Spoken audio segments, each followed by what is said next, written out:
Assalamualaikum warahmatullahi wabarakatuh. Salam sejahtera untuk kita semua bosku. Salam NKRI, salam merah putih. Ya, beberapa hari lalu katanya nih Mbak Najwa diundang ke kediaman Pak Mulyono di Solo, itu untuk melakukan interview atau wawancara terkait apa yang berkaitan dengan yang baru apa akhir-akhir ini viral yang berkaitan dengan dirinya. Tapi ada yang menganggap bahwasanya itu sebenarnya sengaja diundang untuk menekan kembali pamornya si Pak Mulyono ini karena saking viralnya, saking banyaknya yang menggaung-gaungkan Adili Jokowi.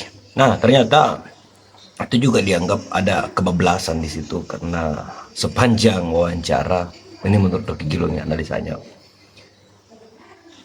kakinya tremor, gemetaran terus ini. Itu pertanda gugup atau ada yang disembunyikan.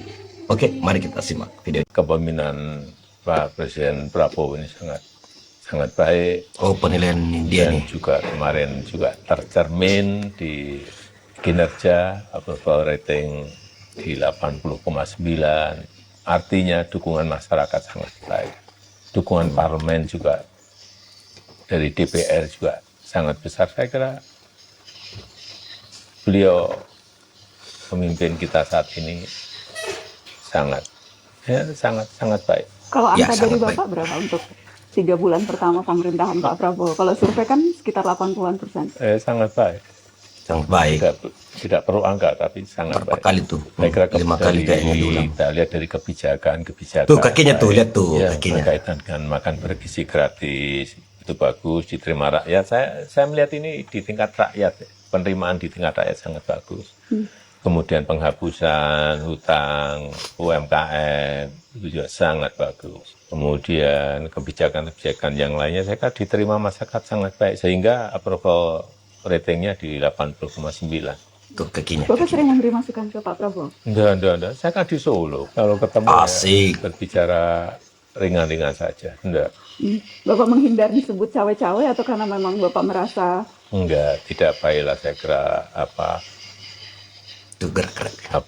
nanti dikatakan intervensi atau dikatakan cawe-cawe. Saya kira dia pemimpin kita saat ini yang sangat baik.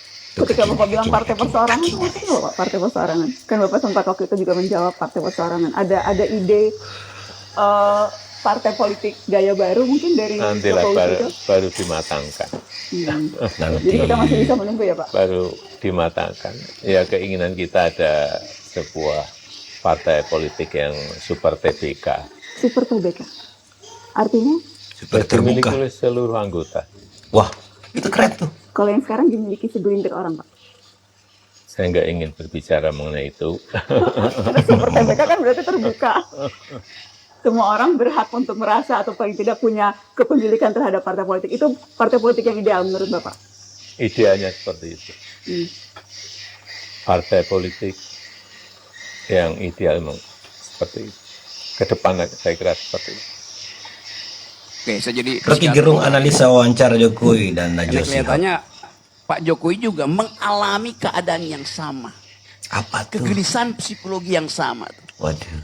Saya lihat Jokowi diwawancara oleh mata Najwa. Ada nggak yang perhatikan? Kaki Jokowi tremor sepanjang. Anda perhatikan? Tidak nyaman. Duduknya juga begini. Akhirnya mungkin Najwa berpikir, udahlah jangan diteruskan. Makin lama dia makin gugup. Di dalam psikologi, kegugupan itu namanya delirium. Delirium itu bagian dari mania yang tidak selesai. Jadi itu yang terjadi.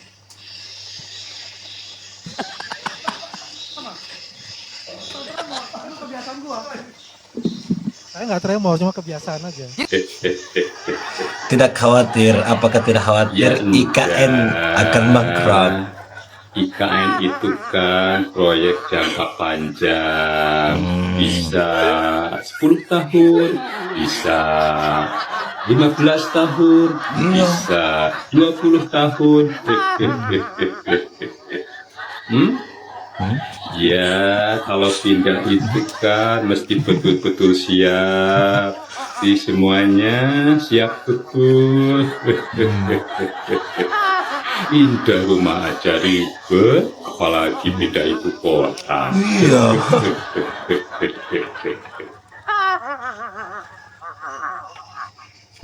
Dalam permainan catur, kalau raja udah Kesombongan mulai bergerak, Jokowi keluar di artinya mata pertahanan Najwa. dia lagi nggak Ah, ini. baik-baik aja.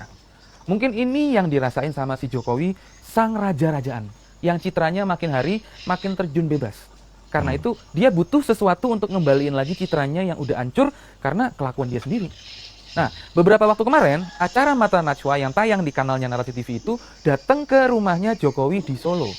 Dan ada satu hal yang gue perhatiin dari sikapnya Jokowi di acara itu. Apa tuh Bang? Assalamualaikum. Ini nih. Pak Jokowi apa kabar?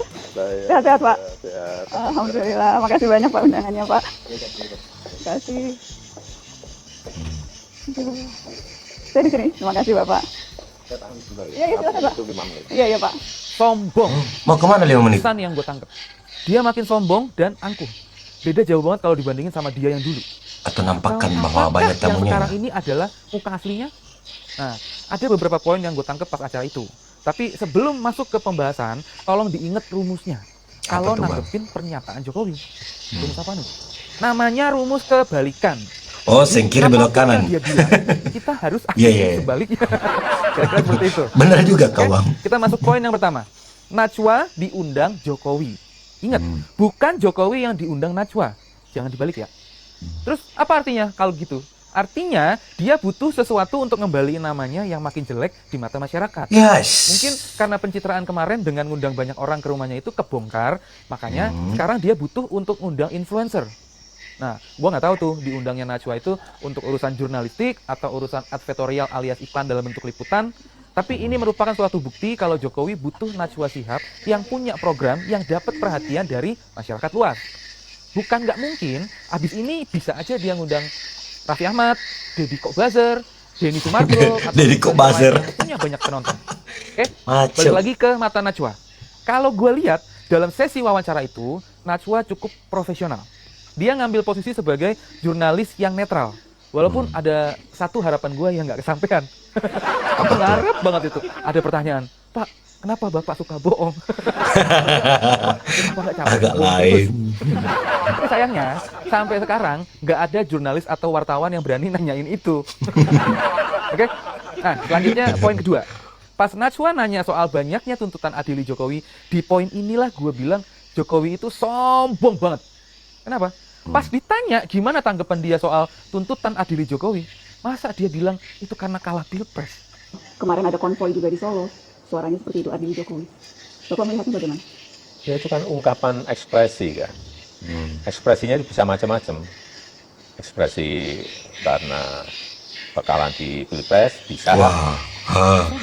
Pantas Dia kayak ternaknya nyepelin juga suara ngomong rakyat. gitu. Apakah dia merasa kebal hukum, jadinya nyepelin suara rakyat? Lagian kok dia belum bisa move on dari pilpres. Sampai ada temen gue tuh bilang ya, perasaan yang kalah pilpres itu kita, kenapa malah dia yang nggak bisa move on? Ya, Setiap ya, ya. suara yang kritis selalu dialihin ke pilpres. Padahal itu suara rakyat yang meminta pertanggungjawaban dia selama 10 tahun mimpin Indonesia. Karena kita semua kan ngerasain, kalau kebijakan yang dia bikin dulu itu ternyata nyusahin kita semua. Mulai dari pajak, urusan gas, urusan pagar laut, dan lain-lainnya. Bener nggak? Itu belum termasuk urusan hukum yang mengkaitkan namanya dalam kasus pejabat di Kemenhub.